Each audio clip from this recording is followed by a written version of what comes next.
Hi friends, నా పేరు ప్రసాద్. మీరు చూస్తున్నారు టెక్టోప్రసాద్ ఛానల్. ఫ్రెండ్స్, ఈరోజు మన ఎక్సెల్లో సమ్ ప్రోడక్ట్ ఫార్ములా గురించి చూపిస్తాను. ఎక్సెల్లో మనకి సమ్ ప్రోడక్ట్ ఫార్ములా ఎలా యూజ్ అవుతుంది అంటే, ఇప్పుడు ఇక్కడ చూడండి, కానీ మనకి ప్రోడక్ట్ లిస్ట్ డేటా ఉంది కదా. ఇప్పుడు మనం ప్రోడక్ట్ పెన్ క్వాంటిటీ వచ్చి 120లో వేసుకున్నాం.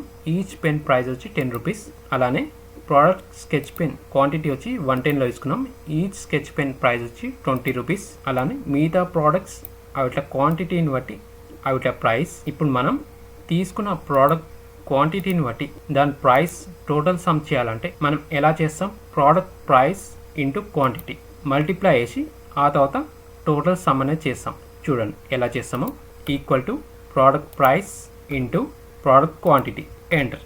చూడండి, మనకి product price into quantity multiply 1200. ఇప్పుడు ఫ్రీ హ్యాండిల్ ర్యాక్ చేయండి. మనకి మిగతా సెల్స్లో కూడా ఫార్ములా అనేది అప్లై అయిపోయి product price into quantity multiply result అనేది వస్తుంది.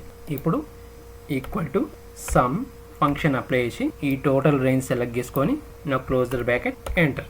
ఇలా మనం ప్రోడక్ట్ సమ్ అనేది ఇలా చేస్తాం. అదే సమ్ ప్రోడక్ట్ ఫార్ములా అప్లై చేస్తే చూడండి, ఈక్వల్ టు SUMP. ఇలా చూడండి, మనకి సమ్ ప్రోడక్ట్ ఫార్ములా కనిపిస్తుంది. ఇప్పుడు కీబోర్డ్లో ట్యాబ్ బటన్ ప్రెస్ చేయండి. మనకి సమ్ ప్రోడక్ట్ ఫార్ములా ఓపెన్ అవుతుంది. ఓపెన్ అవ్వగానే మనకి array1, array2, array3 అని అడుగుతుంది. array1, array2 ఏంటంటే మనం ఏ రేంజ్లో అయితే ప్రోడక్ట్ టోటల్ సమ్ చేస్తామో ఆ రేంజ్ని array1, array2లో తీసుకోవాలి. array1లో ప్రైస్ రేంజ్, కామా array2లో క్వాంటిటీ రేంజ్. నా క్లోజ్ ద బ్రాకెట్, ఎంటర్. చూడండి, మనకి టోటల్ ప్రోడక్ట్ సమ్ అనేది డైరెక్ట్గా వచ్చింది 3540. ఇందాక మనం మాన్యువల్గా చేసాంగా, ఫస్ట్ మల్టిప్లై చేసి తర్వాత టోటల్ సమ్ అనేది చేసాం. ఇక్కడ 3540 సేమ్ ఉంది కదా. ఎక్సెల్లో మనం ప్రోడక్ట్ని సమ్ చేయాలంటే ఇలా సమ్ ప్రోడక్ట్ ఫార్ములాని అప్లై చేసి చేయాలి. ఇప్పుడు నేను మీకు సమ్ ప్రోడక్ట్ ఫార్ములా ఎలా వర్క్ చేస్తుందో డీటెయిల్గా చెప్తాను. ఒక్కసారి ఈ ఫార్ములాని చూడండి. సమ్ ప్రోడక్ట్, ఇందులో మనకి సమ్ ఫంక్షన్ ఎలా వర్క్ చేస్తుంది. ఎక్సెల్లో ఒక రేంజ్లో ఉన్న నంబర్స్ని కానీ మనం సెలెక్ట్ చేసిన సెల్స్లో ఉన్న నంబర్స్ని టోటల్ సమ్ చేసి రిజల్ట్ అనేది చూపిస్తుంది. అదే ప్రోడక్ట్ ఫార్ములా ఎలా వర్క్ చేస్తుంది, మనం సెలెక్ట్ చేసిన సెల్స్లో ఉన్న నంబర్స్ని మల్టిప్లై చేసి టోటల్ రిజల్ట్ అనేది చూపిస్తుంది. అంటే సమ్ ప్రోడక్ట్ ఫార్ములా మల్టిప్లై చేసి సమ్ అనేది చేస్తుంది. రెండు పనులు ఒకేసారి చేస్తుంది.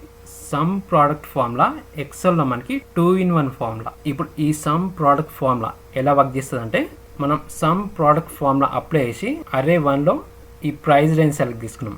array2లో ఈ క్వాంటిటీ రేంజ్ సెలెక్ట్ చేసుకున్నాం. ప్రైస్ రేంజ్ అండ్ క్వాంటిటీ రేంజ్ని ఫస్ట్ మల్టిప్లై చేస్తుంది. మల్టిప్లై చేసిన తర్వాత టోటల్గా సమ్ చేస్తుంది. టోటల్ సమ్ చేసి ఇలా మనకి ప్రోడక్ట్ సమ్ రిజల్ట్ అనేది డైరెక్ట్గా చూపిస్తుంది 3540. ఫ్రెండ్స్, చూశారుగా ఎక్సెల్లో సమ్ ప్రోడక్ట్ ఫార్ములా ఎలా వర్క్ చేస్తుంది అనేది. ఫ్రెండ్స్, ఈ వీడియో మీకు నచ్చినట్లయితే మన ఈ వీడియోని లైక్ అండ్ షేర్ చేయండి. మన ఛానల్ని సబ్స్క్రైబ్ చేసుకోవడం మర్చిపోద్దు. అండ్ పక్కన ఉన్న బెల్ ఐకాన్ పై ఆల్ అని ట్యాప్ చేయడం మర్చిపోద్దండి. And thank you for watching.